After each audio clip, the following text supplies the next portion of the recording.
یہ آکاشوانی لکھنؤ ہے۔ اب آپ مینا عرفان سے علاقائی خبریں سنیے۔ چین میں چل رہے 19ویں ایشیائی کھیلوں کا آج آخری دن ہے۔ آج ہندوستان نے تمغے حاصل کرنے میں ریکارڈ بنایا اور تمغوں کی تعداد 100 کو پار کر گئی۔ بھارت نے شاندار مظاہرہ کرتے ہوئے مردوں کے کمپاؤنڈ تیر اندازی مقابلے میں آج پروین اوجس دیوتالے نے گولڈ اور ابھیشیک ورما نے سلور میڈل جیتا۔ خواتین کبڈی ٹیم نے شاندار مظاہرہ کرتے ہوئے ہندوستانی پرچم بلند کیا اور کبڈی مقابلے میں گولڈ میڈل حاصل کیا۔ بھارت کی تیر انداز ادیتی گوپی چند سوامی نے آج خواتین کمپاؤنڈ تیر اندازی مقابلے میں برونز میڈل حاصل کیا، جبکہ کمپاؤنڈ تیر اندازی میں جیوتی سریشا وینم نے گولڈ میڈل جیت کر ہندوستان کا سر فخر سے بلند کیا۔ ہندوستانی کھلاڑیوں کے شاندار مظاہرے پر صدر جمہوریہ دروپدی مرمو نے انہیں مبارکباد دی ہے۔ وزیر اعظم نریندر مودی نے ایشیائی کھیلوں میں 100 تمغوں کے ہدف کو پار کرنے پر ہندوستانی وفد کو مبارکباد دی ہے۔ سوشل میڈیا پر ایک پوسٹ میں انہوں نے کہا کہ یہ ایشیائی کھیلوں میں بھارت کے لیے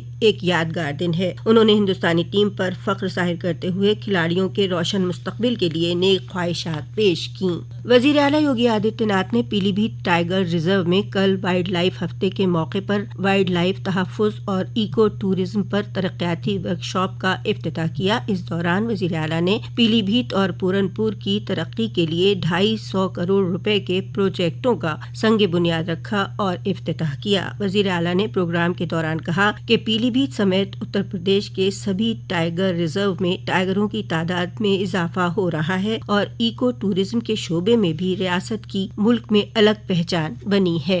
2014 میں پیلی بھیت ٹائیگر ریزرو میں 25 باغوں کی سنکھیا تھی، 18 میں بڑھ کر کے 65 ہونے پر یہ پرسکار اتر پردیش کو ملا ہے۔ اسی پرکار سے اگر اتر پردیش کی بات میں کروں، 2018 میں باغ گننا میں راجیہ میں باغوں کی سنکھیا 173 تھی۔ پردیش سرکار کے جو پریاس رہے ہیں، آج ان کی سنکھیا بڑھ کر کے 205 سے ادھک ہو گئی ہے، اور جو پریٹن کو بڑے پیمانے پر پریاورن پریمیوں کو، پریٹکوں کو اپنی اور آکرشت کر کے لوکل استر پر تمام نوجوانوں کے لیے روزگار کے ڈھیر سارے اوسر اپلبدھ کرا سکتا ہے۔ وزیر اعلیٰ نے پیلی بھیت کے مصطفیٰ آباد میں وائلڈ لائف ہفتے کے اختتام پر جانوروں کے تحفظ کو ذہن میں رکھتے ہوئے سیاحتی سہولیات بڑھانے کی ہدایت دی۔ ہندوستانی فضائیہ کے 91ویں یوم تاسیس کے موقع پر کل یعنی 8 اکتوبر کو پریاگ راج میں ہونے والی پریڈ اور ایئر شو کی فل ڈریس ریہرسل کل 6 اکتوبر کو منعقد کی گئی، جس کی سلامی وسطی کمان فضائیہ صدر دفتر کے commanding in chief air marshal RG Kapoor نے لی۔ میری گنگا میری ڈولفن مہم 2 اکتوبر سے 6 اکتوبر تک چلائی گئی، جس میں بجنور نرورا تک ڈولفن کی گنتی کی گئی، جس میں 50 ڈولفن پائی گئیں، جبکہ 2020 میں ڈولفن کی تعداد 41 تھی۔ ڈولفن کی تعداد بڑھنے سے گنگا کی آلودگی دور ہوگی۔ یہ مہم بھارت سرکار اور اتر پردیش محکمہ جنگلات کے اشتراک سے سال 2012 سے چلائی جا رہی ہے۔ اس کا مقصد مقامی لوگوں کو گنگا اور ڈولفن کے تئیں بیدار کرنا ہے۔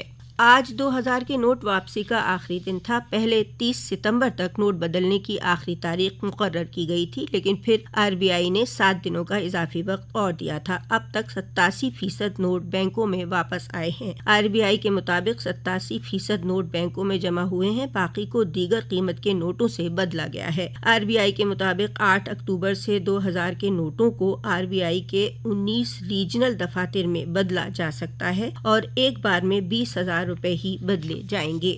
بارہ بنکی ضلع کے محمد پور کھالا تھانہ علاقے کے سورت گنج پولیس چوکی کو ماڈرن پولیس تھانہ بنانے کا عمل تیز ہو گیا ہے۔ جدید تھانے کی تعمیر کے لیے ریونیو انتظامیہ کی جانب سے مہیا کرائی گئی زمین کا SP دنیش کمار سنگھ نے جائزہ لیا۔ انہوں نے بتایا کہ تھانے پر پولیس اہلکاروں کی تعیناتی اور بنیادی ڈھانچے کا ایکشن پلان تیار کر پولیس صدر دفتر بھیجا جائے گا۔ سریو کے ترائی علاقے والے سورت گنج میں جدید پولیس تھانے کے کھلنے سے لوگوں میں تحفظ کے تئیں اچھا پیغام گیا ہے۔ اس سے جرائم روکنے میں بھی مدد ملے گی۔ اسی کے ساتھ آکاشوانی لکھنؤ سے علاقائی خبروں کا بلیٹن اب ختم ہوا۔